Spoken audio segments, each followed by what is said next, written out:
जबकि अनुसूचित जाति व जनजाति समुदाय के लोगों का वर्गीकरण का एकमात्र मूलभूत आधार सामाजिक गैर बराबरी अर्थात छूत-पात रहा है। ऐतिहासिक तौर पर सामाजिक गैर बराबरी की वजह से ही आरक्षण दिया गया है, तो ऐसे में जाति के आधार पर प्रताड़ना झेलने वाले समुदाय के बीच आरक्षण का बंटवारा करना ये पूर्ण रूप से अनुचित, असंवैधानिक व गलत है, क्योंकि दलितों व आदिवासियों के लिए आरक्षण का उद्देश्य जात पात व छुआछूत की बुराइयों को दूर करना था। साथ ही दिनांक 1 अगस्त 2024 के माननीय सुप्रीम कोर्ट के निर्णय अनुसार अब राज्य सरकारें अनुसूचित जाति व जनजाति का उप वर्गीकरण कर सकते हैं, जो कि असंवैधानिक है एवं उचित नहीं है। इतना ही नहीं बल्कि अनुसूचित जाति एवं जनजाति समुदाय का उप वर्गीकरण जिसे माननीय सुप्रीम कोर्ट ने अनुमति दे दी है, इसे अब राजनीतिक दलों द्वारा राजनीतिक हथियार के रूप में उपयोग किया जाएगा। जहां एक तरफ राजनीतिक दल अपने राजनीतिक उद्देश्यों को पूरा करने के लिए कुछ अनुसूचित जाति व जनजाति वर्गों को हाशिए पर धकेल देंगे और उनके लिए पक्षपात का माहौल बनाकर अपना उद्देश्य पूरा करेंगे, तो वहीं दूसरी तरफ अनुसूचित जाति एवं जनजाति के इस उप वर्गीकरण के कारण काफी पद रिक्त रह जाएंगे और आगे चलकर फिर उन पदों के अनारक्षित श्रेणी में तब्दीली हो जाने की प्रबल संभावनाएं होंगी। अतः जिस मुख्य उद्देश्य के लिए परम पूज्य बाबा साहब डॉक्टर भीमराव अंबेडकर ने संविधान के तहत अनुसूचित जाति एवं जनजाति वर्ग को आरक्षण दिया था, उसे अब एक प्रकार से प्रभावहीन बना दिया जाएगा, अर्थात खत्म कर दिया जाएगा। वैसे भी खासकर बीजेपी, कांग्रेस व समाजवादी पार्टी आदि हमेशा से ही एसटी वर्गों को मिल रहे आरक्षण के विरुद्ध रहे हैं और इसलिए इनके वकीलों ने उप वर्गीकरण की काफी जोरदारी से कोर्ट के सामने अपनी दलीलें भी रखी हैं और इसे खत्म करने की सिफारिश में ये पार्टियां हमेशा प्रयासरत रहती हैं। समाजवादी पार्टी ने तो संसद के भीतर ही पदोन्नति में आरक्षण संबंधी बिल को ही बीजेपी और कांग्रेस की मिली भगत से फाड़ दिया था, जिसे आज तक केंद्र सरकार संसद में दोबारा नहीं ला सकी है, जिसकी वजह से माननीय सुप्रीम कोर्ट के नागराज के निर्णय एससी व एसटी कर्मचारियों को पदोन्नति में आरक्षण संबंधी लाभ से वंचित रहना पड़ा है तथा अब इसी प्रकार से इस नए निर्णय दिनांक 1 अगस्त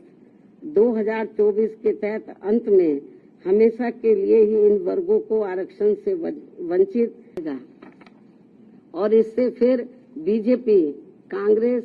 व समाजवादी पार्टी आदि को आरक्षण खत्म करने के लिए इन्हें संविधान बदलने की भी जरूरत नहीं पड़ेगी। और यही कारण है कि इन पार्टियों ने केंद्र सरकार व राज्य सरकारों की तरफ से उचित पैरवी भी नहीं की है और काफी कुछ उप वर्गीकरण के पक्ष में दलीलें रखी हैं, जिससे कि मौजूदा चल रहे आरक्षण के विरुद्ध निर्णय आए और एनडीए व इंडिया अलायंस की सभी पार्टियों की नीयत ठीक होती और वो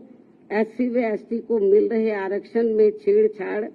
आदि करके उसे खत्म नहीं करना चाहते, तो फिर मेरी इन सभी पार्टियों से ये अपील है कि ये सभी पार्टियां इस विषय पर, इस मुद्दे पर देश के समूचे एससी व एसटी समाज के समक्ष अपने स्पष्ट करें और इसी चल रहे संसद सत्र में संविधान में उचित संशोधन लाकर ये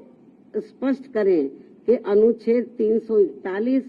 व 342 के तहत माननीय राष्ट्रपति द्वारा घोषित एससी व एसटी जातियों के संबंध में भविष्य में किसी भी प्रकार की छेड़छाड़ व उप वर्गीकरण करने का अधिकार किसी को भी नहीं होगा तथा इन सभी जातियों को आरक्षण प्राप्त होने के लिए एक समूह के रूप में ही देखा जाएगा। ये इनको संशोधन संविधान में उचित संशोधन विधेयक इनको लाना चाहिए और ये सब लाकर इनको संविधान की में इसको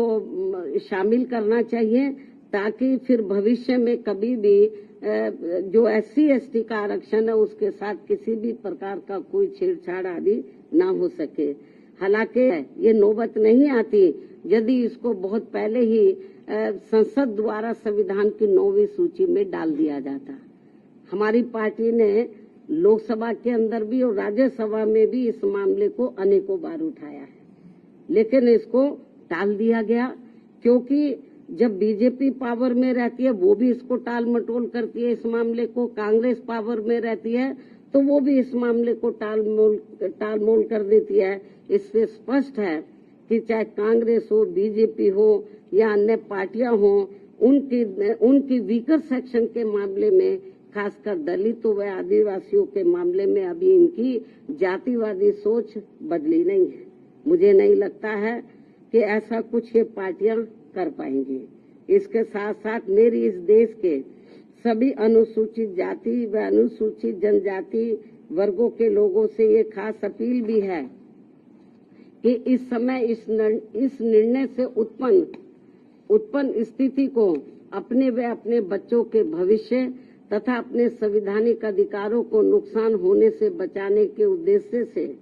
तथा बाबा साहब डॉक्टर भीमराव अम्बेडकर के द्वारा अपने अथक प्रयासों से इन वर्गों को जो संवैधानिक अधिकार दिलाए गए हैं, तो उन्हें खत्म होने से बचाने के लिए इस स्थिति को अपने लिए एक आपातकालीन की स्थिति समझते हुए इन्हें एकजुट होना पड़ेगा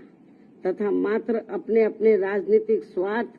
व दबाव से प्रेरित न होकर यहाँ सभी राजनीतिक पार्टियों के ऊपर दबाव डालकर उचित संवैधानिक संशोधन लाने के लिए मजबूर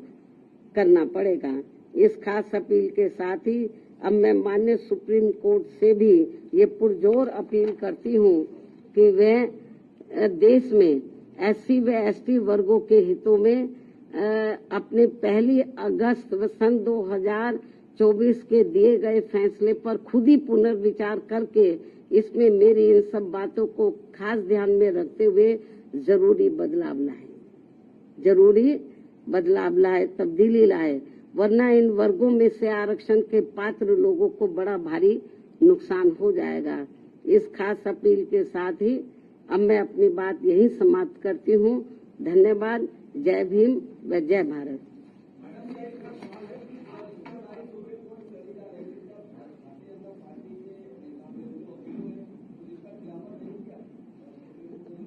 नहीं, उसका खिलाफत इन्होंने नहीं किया।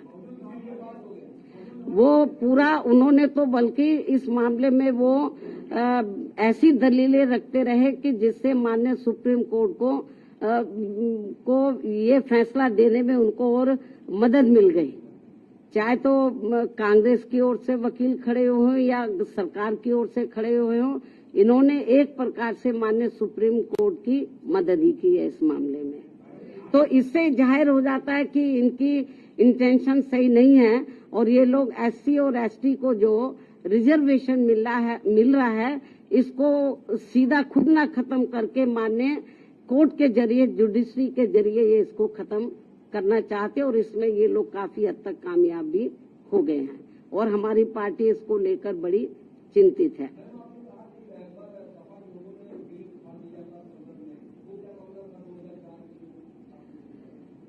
जो SC/ST का पदोन्नति में जो आरक्षण का मामला था तो वो लगभग खत्म सा हो गया था। उसको प्रभावी बनाने के लिए हमारी पार्टी ने उस समय सेंटर में कांग्रेस की सरकार थी, उनके ऊपर दबाव बनाया कि आप इसमें संशोधन विधेयक लाइए और पदोन्नति में आरक्षण को पुनः प्रभावशाली बनाया जाए। जब ये बिल लाया गया तो कांग्रेस नहीं चाहती थी कि SC/ST वर्गों के कर्मचारियों को पदोन्नति में आरक्षण का लाभ मिले। तो कांग्रेस उस समय पावर में थी, तो कांग्रेस और बीजेपी खुद ना आगे आकर उन्होंने समाजवादी पार्टी के जो सांसद हैं उनको आगे किया और उनकी मिली भगत से उन्होंने इस बिल को फाड़ा और इस बिल को पास नहीं होने दिया और अभी तक ये बिल पास नहीं हुआ है।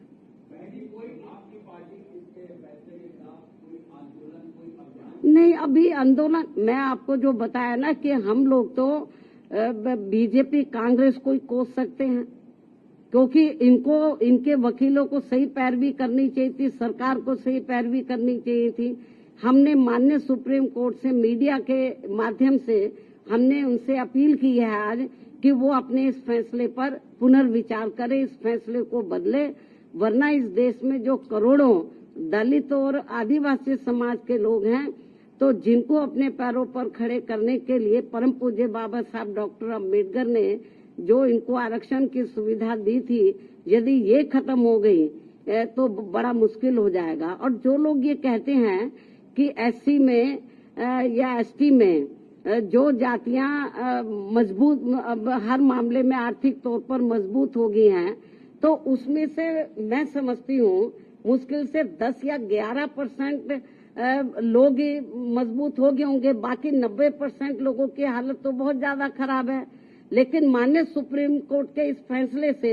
जो लगभग 90% लोग जिनको अभी आरक्षण की जरूरत है, तो वो तो और ज्यादा पिछड़ जाएंगे, उनको ये आरक्षण अब मिलेगा नहीं। इस निर्णय के अनुसार यदि उन जातियों को निकाल दिया जाएगा, बहुत बुरा हुआ है ये। और केंद्र और जबकि बीजेपी को चाहिए, वो अपने आप को कहते हैं कि हम एससी एसटी समाज के हिमायती हितैषी हैं, उनको चाहिए पहली बात तो इस केस की पैरवी उनको सही तरीके से करनी चाहिए थी, उन्होंने नहीं की।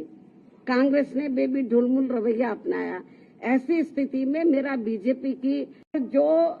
9-10% जो जाटव या इससे मिलती जुलती जातियों की स्थिति, आर्थिक स्थिति सुधर भी गई है, लेकिन समाज में तो आज भी जातिवादी लोग उनको पुराने नजरिए से देखते हैं, जात पात तरीके से देखते हैं। इसलिए अभी इन सबको रिजर्वेशन की बहुत ज्यादा सख्त जरूरत है। नहीं, अभी ये तो माननीय सुप्रीम कोर्ट को बताना चाहिए था ना, हम लोग तो नहीं करेंगे। सुप्रीम कोर्ट ने कोई इसका पैमाना अभी तय किया नहीं है। बहुत ढुलमुल ये जजमेंट है और इस तरीके से इसकी आड़ में राज्य सरकारें जो एससी एसटी को अभी तक रिजर्वेशन मिल रहा है, इसको बिल्कुल निष्प्रभावी बना देंगी, ना के बराबर इसको कर देंगी, लोगों को कोई इसका लाभ नहीं मिलेगा। नहीं, हमारे को तो उन्होंने कब बुलाया ही नहीं, जबकि हमारी पार्टी इनके लिए लड़ाई लड़ती रही है। हमको भी बुलाते तो हमारी ओर से वकील जरूर जाता।